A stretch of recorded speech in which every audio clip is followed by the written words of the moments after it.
वस्तीतील मचाणावरील बांबूच्या शाळेत अनिकेत डोक्याला हात लावून बसलेला.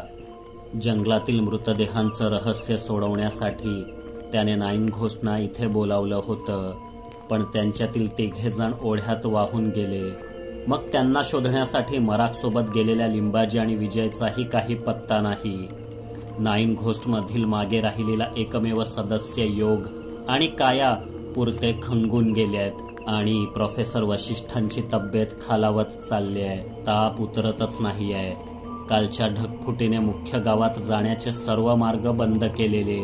गारो जमातीतील वैद्य काहीतरी जडीबुटी उगाळून वशिष्ठांना देत होता, पण त्याचा काही उपयोग होईल असं अनिकेतला वाटत नव्हतं. आता एखादा चमत्कारच प्रोफेसरांना वाचवू शकत होता आणि एक जबाबदार विज्ञाननिष्ठ शिक्षक या नात्याने चमत्कारांवर अनिकेतचा विश्वास नव्हता.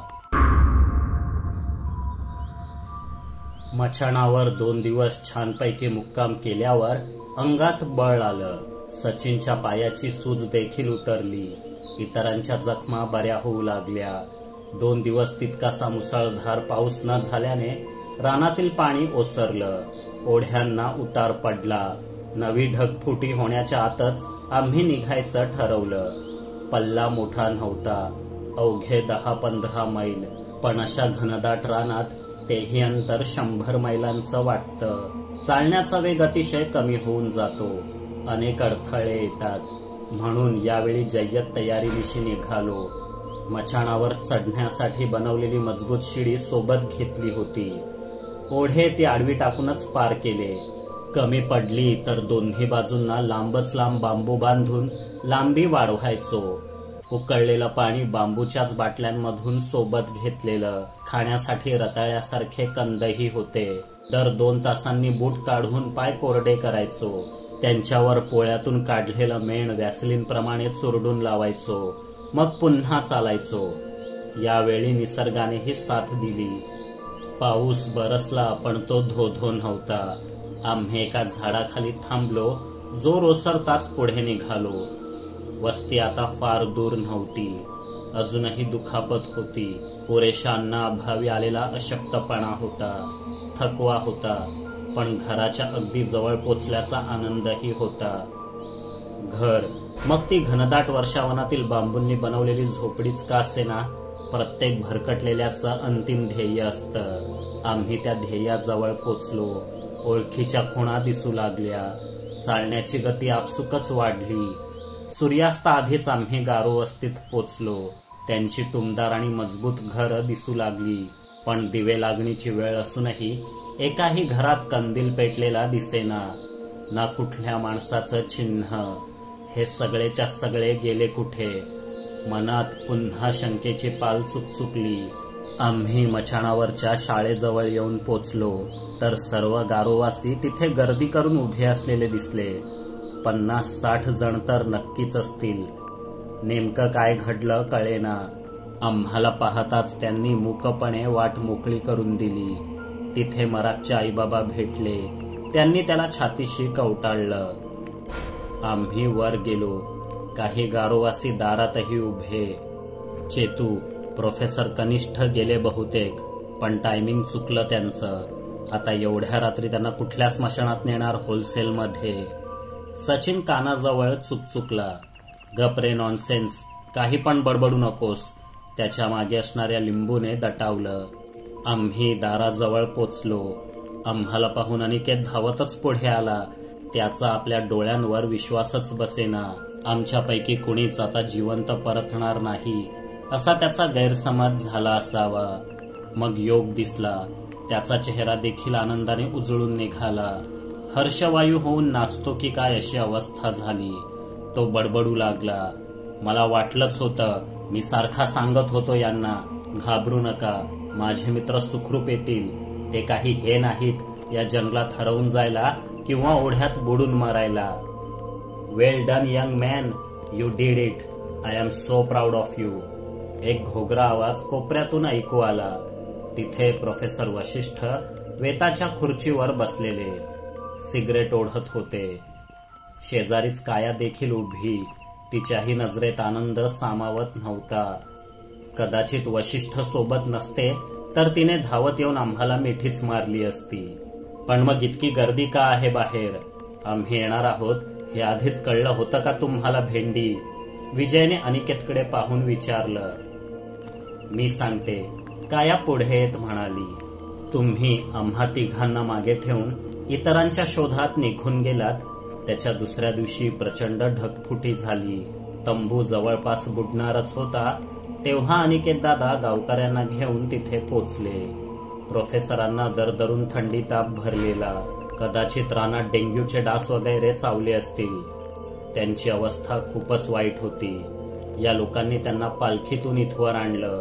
पूर आल्याने जंगलाबाहेर पडून दवाखान्यात जाणं शक्य नव्हतं. गारोनच्या वैद्याने त्यांना जडीबुटी दिली तरी तब्येत बिघडतच गेली आणि आज सकाळपासून तर त्यांनी मानच टाकली. चमच्याने पाणी पाजावं लागलं. ते वाचतील असं कुणालाच वाटत नव्हतं. मी मन घट्ट केलं होतं, पण दुपारनंतर अचानक ताप ओसरला. त्यांना बरं वाटू लागलं.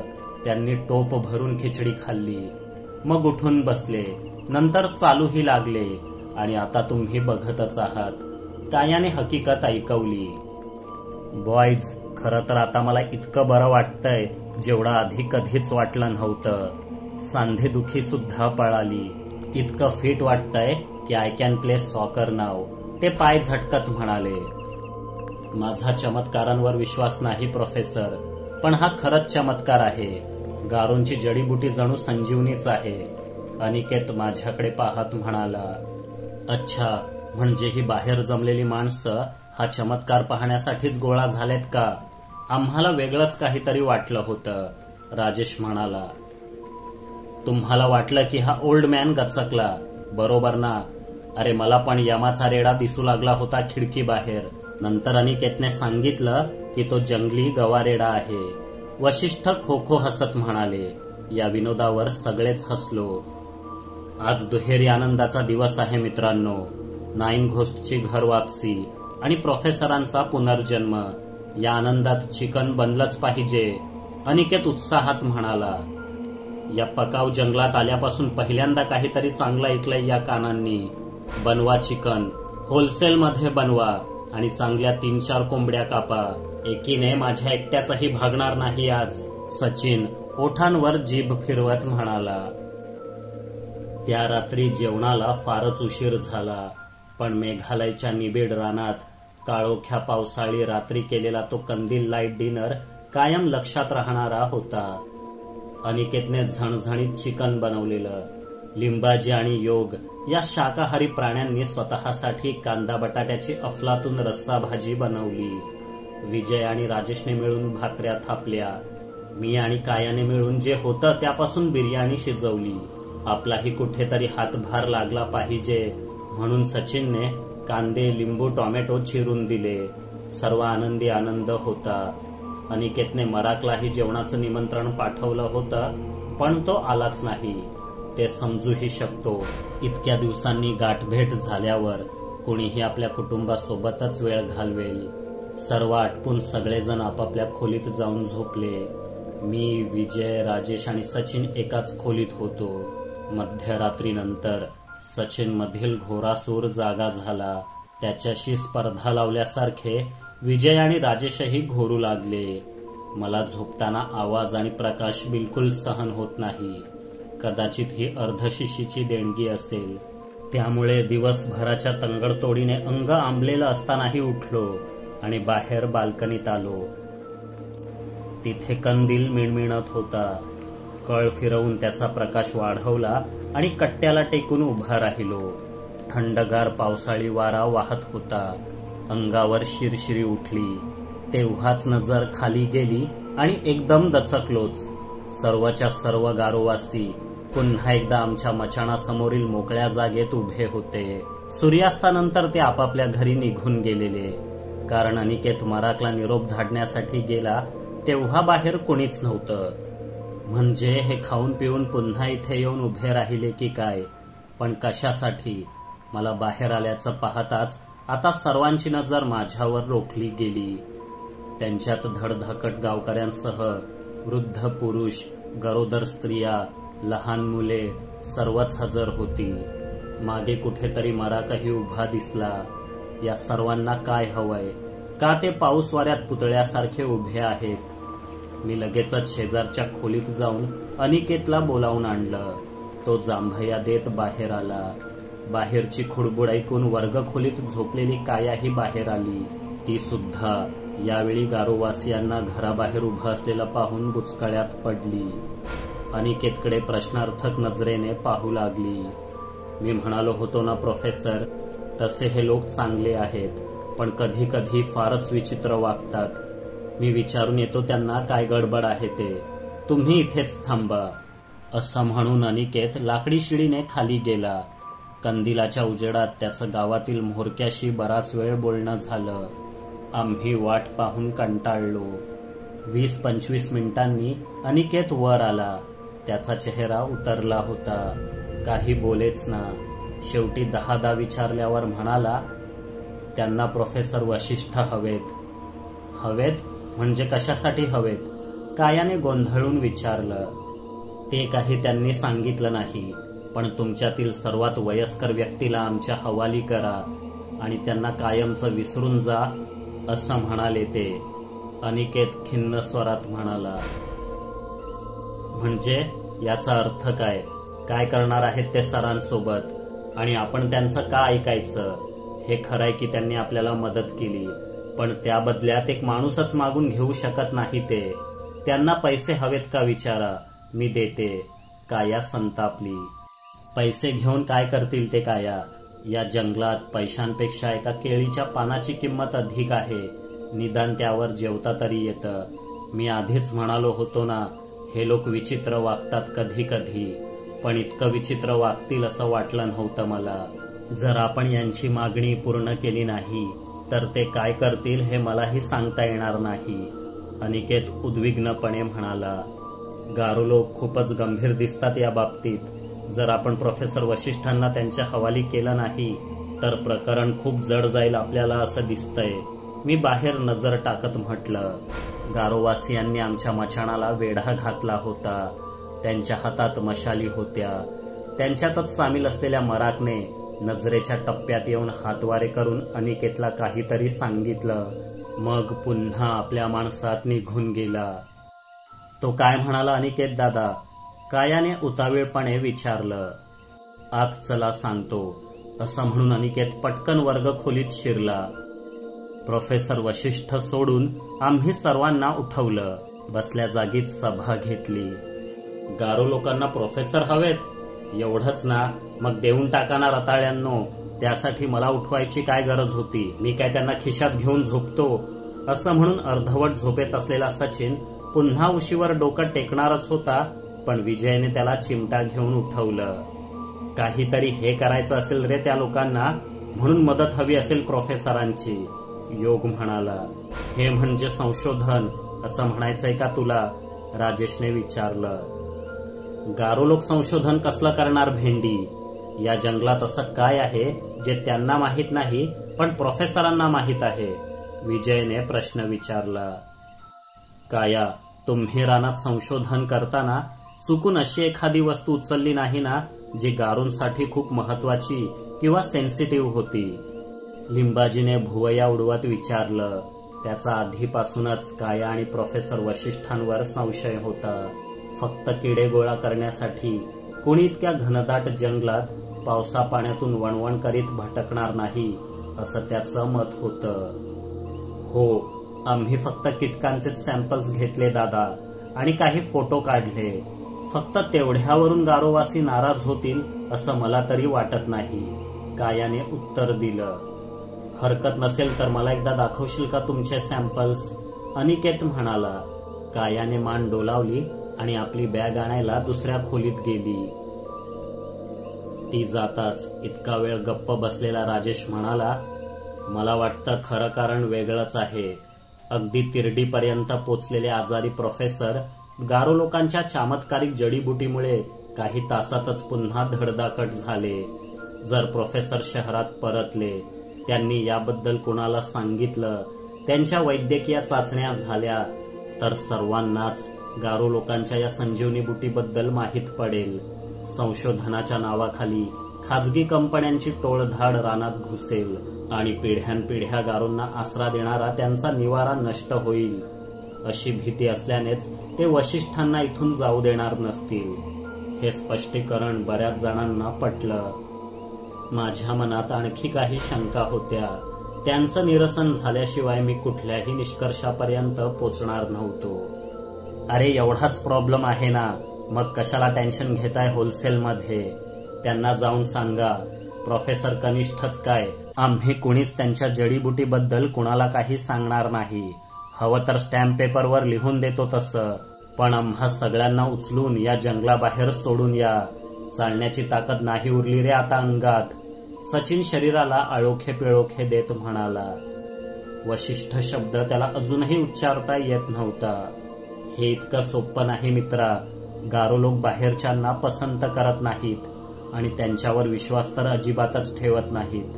मला सुद्धा इतक्या महिन्यांच्या वास्तव्यानंतर स्वीकारलं त्यांनी, पण सुरुवातीला माझ्या हालचालींवर दिवस रात्र लक्ष ठेवून असायचे.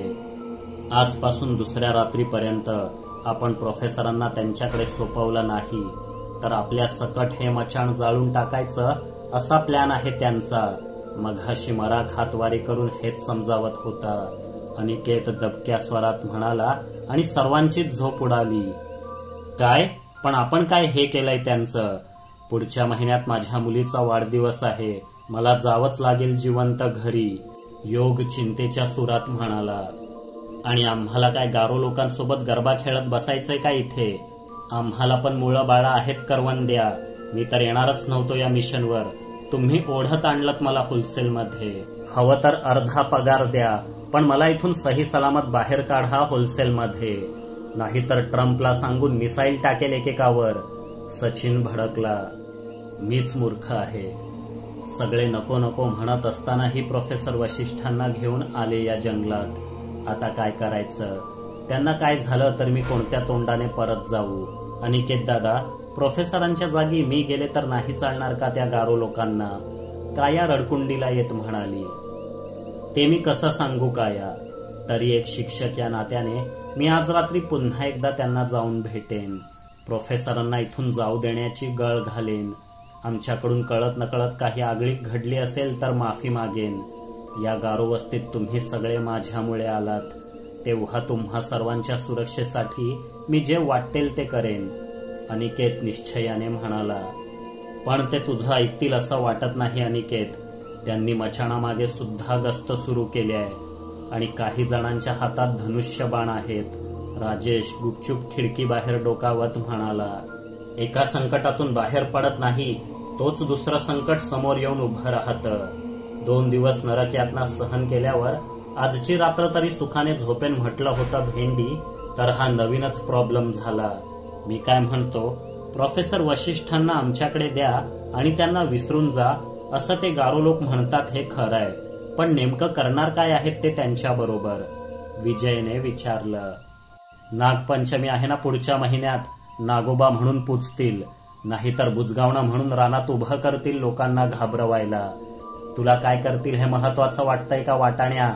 आपण त्यांना देऊन टाकलं नाही तर सगळ्यांची मचाणासोबत एकच मोठी चिता जळेल होलसेलमध्ये, एवढं साधं कळत नाही काय तुला? सचिन पुन्हा भडकून ओरडला. गप बस रे नॉनसेन्स, कशाला उगाचच कानात ओरडतोस रात्री 3 वाजता? प्रत्येक गोष्टीला इतका भीतोस, मग कशाच्या जीवावर स्वतःला जगातला नंबर 1चा डिटेक्टिव्ह म्हणवतोस? लिंबूने सचिनची शाळा घेतली. म्हणजे आता काहीच करता येणार नाही का? काया अश्रू पुसत म्हणाली. घाबरू नकोस काया, आम्ही आहोत ना. गारोवासी वशिष्ठांना आपल्यासोबत नेऊन काय करतील ते नेमकं सांगता यायचं नाही, पण जे करतील ते नक्कीच चांगलं असणार नाही. आपण ती वेळच येऊ द्यायची नाही. छत्रपती शिवाजी महाराजांनी सिद्धी जौहरचा वेढा कसा फोडला होता ठाऊक आहे ना, तसेच आपण सर्व प्रोफेसरांना घेऊन इथून गुपचूप निसटायचं. मी आताच प्लॅन तयार करायला बसतोय, पण तोवर तुम्ही सर्वांनी शांत राहा. घाई गडबड गोंधळ करून फक्त चुकाच घडतात हातून. सर्वात आधी प्रोफेसरांना उठवून ही परिस्थिती त्यांच्या कानावर घालायला हवी. योग, जा प्लीज प्रोफेसर वशिष्ठांना बोलावून आण, मी सूत्रे हातात घेत म्हटलं. Okay boss. असं म्हणत योग दाराबाहेर गेला. वशिष्ठ शेजारच्याच खोलीत झोपले होते, पण योग धडपडत माघारी आला आणि ओरडला, हे लागली मित्रांनो, हे लागली. प्रोफेसर नाही त्यांच्या खाटेवर.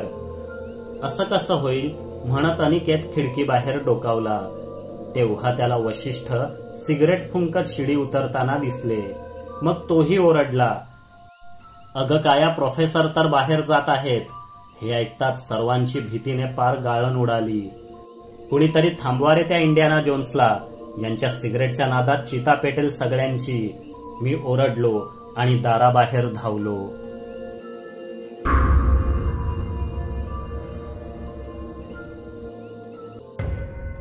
या कथेचा पुढील भाग आताच पाहण्यासाठी जॉईन बटनावर क्लिक करा. सुपर थँक्स बटनाचा वापर करून तुम्ही आमच्यावरील प्रेम व्यक्त करू शकता. कथा आवडली असेल तर लाईक, शेअर आणि सबस्क्राईब करायला विसरू नका. लवकरच पुन्हा भेटू. तोपर्यंत पाहत रहा आपली दुनियादारी आणि स्वतःची काळजी घ्या. जय हिंद, जय महाराष्ट्र.